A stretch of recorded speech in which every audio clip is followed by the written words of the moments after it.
ମୁଁ କାହାକୁ ନିଜର କରିବି ପ୍ରଭୁ, କାହାକୁ ମୁଁ ନିଜର କରିବି। ସେପଟେ ମୁଁ କେଇଟା ଦିନ ଗୁରୁକୁଳ ଆଶ୍ରମକୁ ଚାଲିଗଲି ବୋଲି ଶେଷରେ ମୋ ମାର ମଲା ମୁହଁ ଟିକେ ବି ମୁଁ ଦେଖିପାରିଲିନି।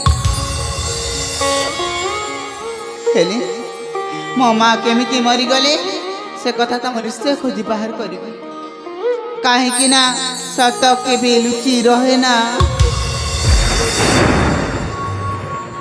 ଆଜି ସବୁ କଥା ଗୋଟି ଗୋଟି କରି ମୋ ବାପାଙ୍କୁ ପଚାରି ବୁଝିବି ମୋ ମା କେମିତି ମରିଗଲେ।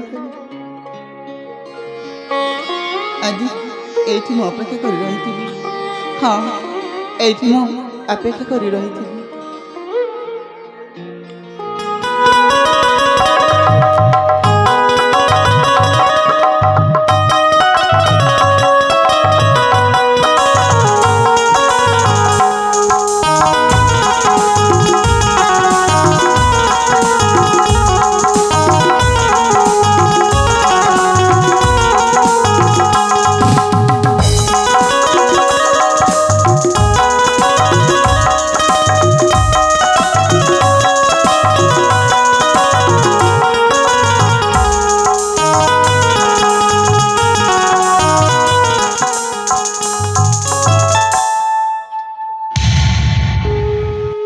अरे माँ सुरभि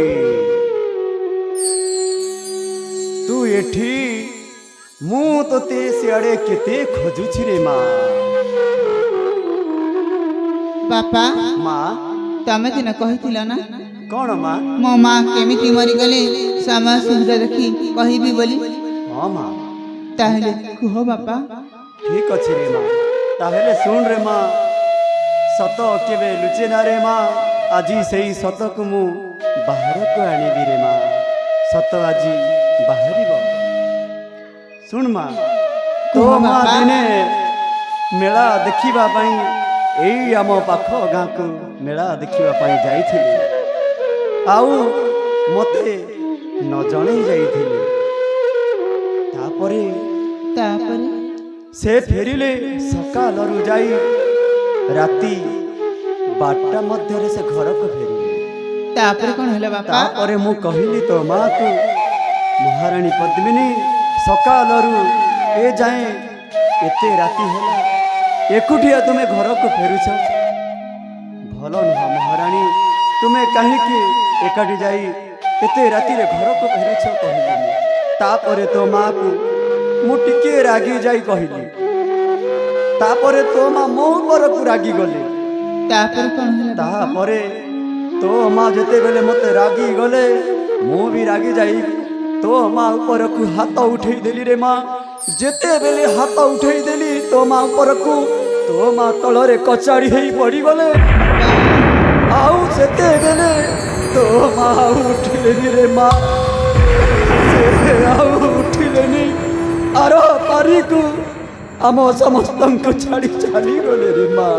बापा हाँ माँ, तमे कौन कलो बापा? मु निजे ही तो माँ को यही हाथ रे ही हत्या करिछि रे माँ। हेले एते बड़ सत कथा को तमे काहे के मो घरे लुचै रखिल? देख माँ, तोते भारी कष्ट हेबो बोली किछि तोते जणैलिनी रे माँ। सब कथा को मु लुचै की रखी देली। बापा माँ सुरभि, तमे पूरा राज्यर राजा। हाँ माँ, तमे जदि एमिति करिबा ताले जनप्रजा माने शिखिबे कोन, जानिबे कोन?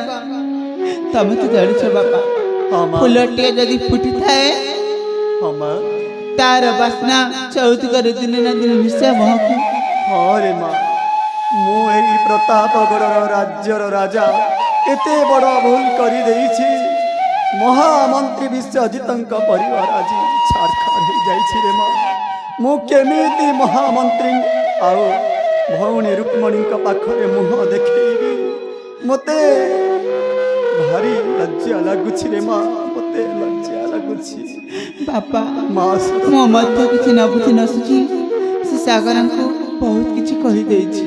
हाँ रे माँ, ताहेले माँ आमे जाई महामंत्री विश्वजितंकु आउ भौणी रुक्मणी को हारी गुहारी गोड़ हाथ धरी आमे क्षमा मागिबारे माँ हाँ बापा चाल माँ आमे समय नष्ट न करी आज एबे ही आमे चली जीवा महामंत्री घर हाँ बापा चाल माँ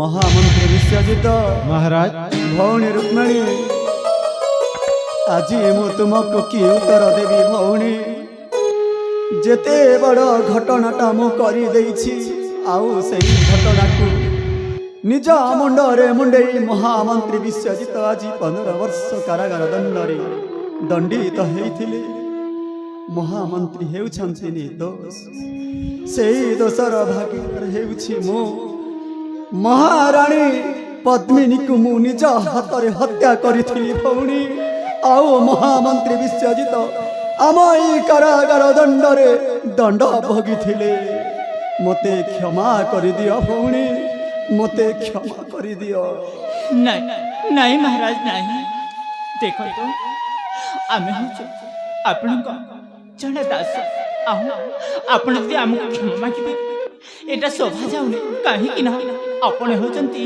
ए राज्यर राजा आउ गोटे राजा हे प्रजा को क्षमा मागिबो जमार शोभा देउनी मो राज्यर राजा हेले मध्य एते बड़ भूल करि देइछि मु दंड पाइबा कथा महामंत्री निजे मो दंड को स्वीकार करि नेले सेति पाई तुम पाखरे आज मु कथा कहिबा को मते लज्जा लागुछि भौणी नहीं महाराज आपण निजको निजे लज्जित हुअन्तिनि आपण आपण होचंती राज्यर राजा आपण निजको निज जमार छोट भावन्तिनि धन्य भौणी रुक्मिणी एते बड़ हृदय तुमर मते क्षमा करि देइछ सेति पाई मु आज निजको निजे मु आनंद भावुछि खुशी भावुछि भौणी मासुरवी बापा सागर सागर तमे कण मते क्षमा कर देबनी बाबू मो झियो जहा अजाणतारे किछि भूल करि देइछि बाबू क्षमा करि दियो बाबू ताले ठीक अछि महाराज मु आपन झियो क्षमा कर देछि हाँ हौ आज से दुख को भूली जाई मु मो झियो को महामंत्री विश्वजित को कथा देइछि भौणी मो झियो सुरभि को तुम पुओ सागर सहित विवाह करबा को आज से शुभलग्न आसी जाइछि एही समय रे आमे विवाह कार्यक्रम आरंभ करि देबा बापा आज दिन ठारू हेले तो सासु ससुर महामंत्री विश्वजित हेले तो ससुर आउ भौणी रुक्मिणी हेले तो सासु जा मा मोड़िया मार रे मा जा मा जा